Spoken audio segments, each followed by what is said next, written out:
We are responsible for how children come to be. Every instance of violence occurs on our watch. We furnish the ground from which people spring, so why have we not taken up a project to stamp out the antecedents of violence and hatred in all their forms? We have forgotten the fundamental relationship pictured here, and thus our inescapable responsibility. The picture of the human which is familiar to us is a separate individual who is rational and autonomous. Because of this picture, nonviolence or goodness is something that a person can acquire of their own effort. We charge criminals with the crime, not ourselves for allowing them to become capable of wrongdoing. The critique of this view is common in philosophy. In my keystone, I synthesize the work of philosophers Emmanuel Levinas and Derrida to propose grounds for a moral education that would counter injustice at its root. This presentation is entitled Being Otherwise Than For Me, the Ethical Subject and the Demand for Its Creation. As the title and subtitle might suggest, we'll be looking at the structure of what it means to be a good person. In my keystone, I work to fill a gap in educational theory identified in 2012 by Guoping Zhao. The gap involves the interpretation of Levinas. In my keystone, I address the interpretive gap and start to fill in the project of moral education which Zhao hints at in her paper. In this presentation, I will briefly present Levinas' central theses and visit the place in his text which Zhao believes to be missed in educational theory. The word subject here refers to the structure of the human being. In my subtitle, I put a strike through in the word subject to let you know that what is at stake here is the nature of the human person, the subject. My novel contribution to this conversation is to present a new moral education as a consequence of accepting Levinas and Derrida's arguments. I'm not the first to suggest that moral education is a consequence of reading Levinas. Claire Katz makes the case that Levinas' ethical subject requires an accompanying education. We are joining Katz by also suggesting that Levinas' ethical subject requires generation, but we are going further by defining what aspect of the human subject requires cultivation and into what structure of subjectivity the child ought to be brought into. However, it is a contested question whether a project of subjectification is something that should exist in post-Levinas educational theory. For years, the consensus was that no, we should not speak of any education after Levinas that would determine for the other what the other should be.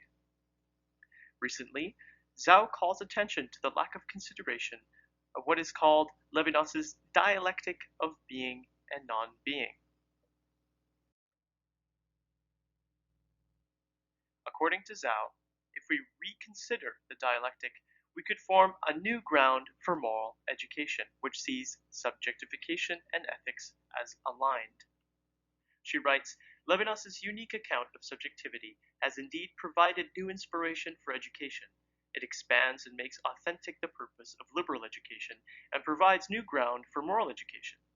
It allows a genuine educational mission of subjectification, albeit towards a new and very different subjectivity. In my keystone, I read Levinas' dialectic of being and non-being with Derrida and show how this helps inform a project of ethical subjectification. Here, we will simply point to the broad strokes and highlight the effects and justification of and for a new project of moral education. Both Derrida and Levinas question the foundation of Western thought. The foundation of Western thought is something called metaphysics. When you hear the word metaphysics, you might think of parking lot fortune tellers or spiritual mysticism.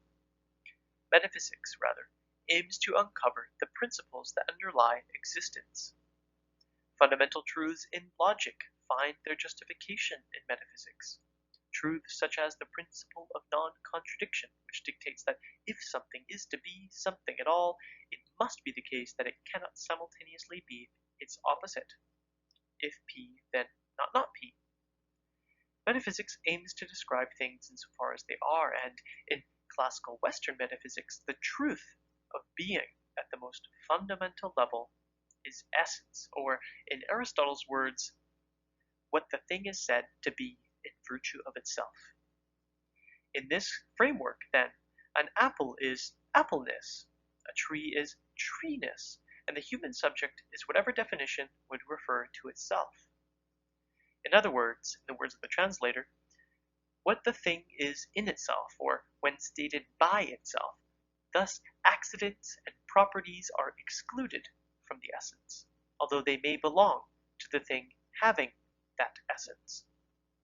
In our familiar framework of the human being, governed by perhaps Descartes' I think, therefore I am, or any definition of the subject that shares a self-referential structure, operates by this classical metaphysical description, and thus being a good person would come after the fact of being a person. Here Levinas will reverse the order. There is no good reason why being a person is prior to the responsibility to be a good person. In his view, if we govern our ethics based on this classical view, we are bound to mistake our responsibility for something other than what it actually is, allowing injustice to occur. Levinas and Derrida are highly suspicious of self-sameness as a governing principle, and we should be wary of any system of ethics which bases itself in essential selfishness. Again, if at bottom responsibility comes from me, then morality is reduced to an accident. Never will we have justice if we prioritize the sovereign power of the individual. We are never alone.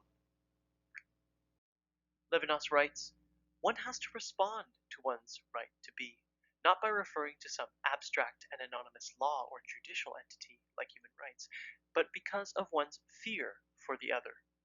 My being in the world, or my place in the sun, my being at home, have these not also been the usurpations of spaces belonging to the other man, who I have already oppressed or starved, or driven out into a third world?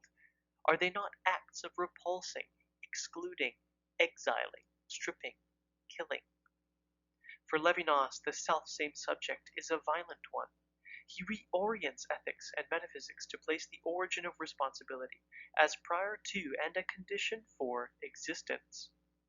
For Levinas, before we come into being in our self-identicality, I think, therefore I am, we are in the presence of other humans. When we posit ourselves as self-same, separate, and autonomous, we do violence to the other. As a practical example, when we settlers posit ourselves as Canadians in this space, we are doing violence to those peoples who were here before. Their exclusion is the condition for our existence. For Levinas, we find ourselves always already guilty for doing violence, and thus must answer to the other. Such is the condition of being a human. The ethical subject, then, according to most who read Levinas, must be one that allows itself to be interrupted by responsibility, such that they do not do violence to the other person. Accepting the other as the center, educational theorists Gerd Biesta and Sharon Todd could not justify a project of moral education that would make the other realize their own responsibility.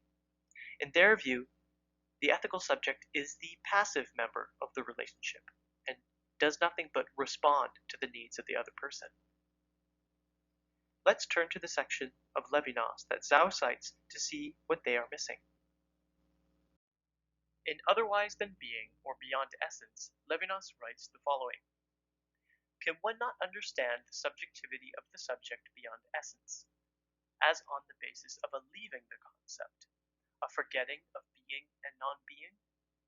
Not of an unregulated forgetting, which still lies within the bipolarity of essence, between being and nothingness, but a forgetting that would be an ignorance in the sense that nobility ignores what is not noble, and in the sense that certain monotheists do not recognize, while knowing, what is not the highest. Such ignorance is beyond consciousness. It is an open-eyed ignorance. What Levinas is saying here is that the subject, in responsibility, cannot either be or not be.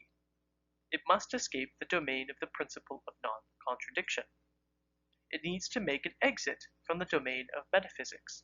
When you accept responsibility, you are not fully, absolutely present, in the sense that you would exclude otherness.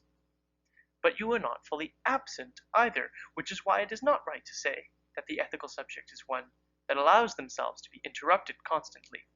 At the same time, however, this mode of the subject cannot come from nowhere. In order to go beyond a dichotomy, you must go through it. We must not forget totally what is not noble if we are to be noble. In order to speak of a subject who possesses responsibility, some dimension of the subject must be present, yet a presence altogether otherwise than being. The presence that marks the ethical subject here is a subject which is only insofar as it is for the other. The new ethical subject must abide by a constant deconstruction of the order of being and nothingness in order to be at peace with the other. In the face of the child, the subject is undercut in its self-sameness and called to responsibility. Assuming this responsibility does not mean that one must negate oneself, but rather suspend one's egoism in open-eyed ignorance, and to be for the other.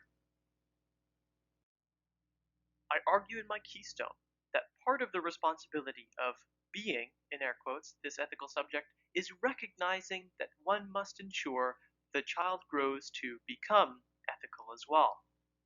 This project of ethical subjectification must commit to decolonization and anti-oppression. The parent must root out egoism in the child and call their attention to their own responsibility to other people.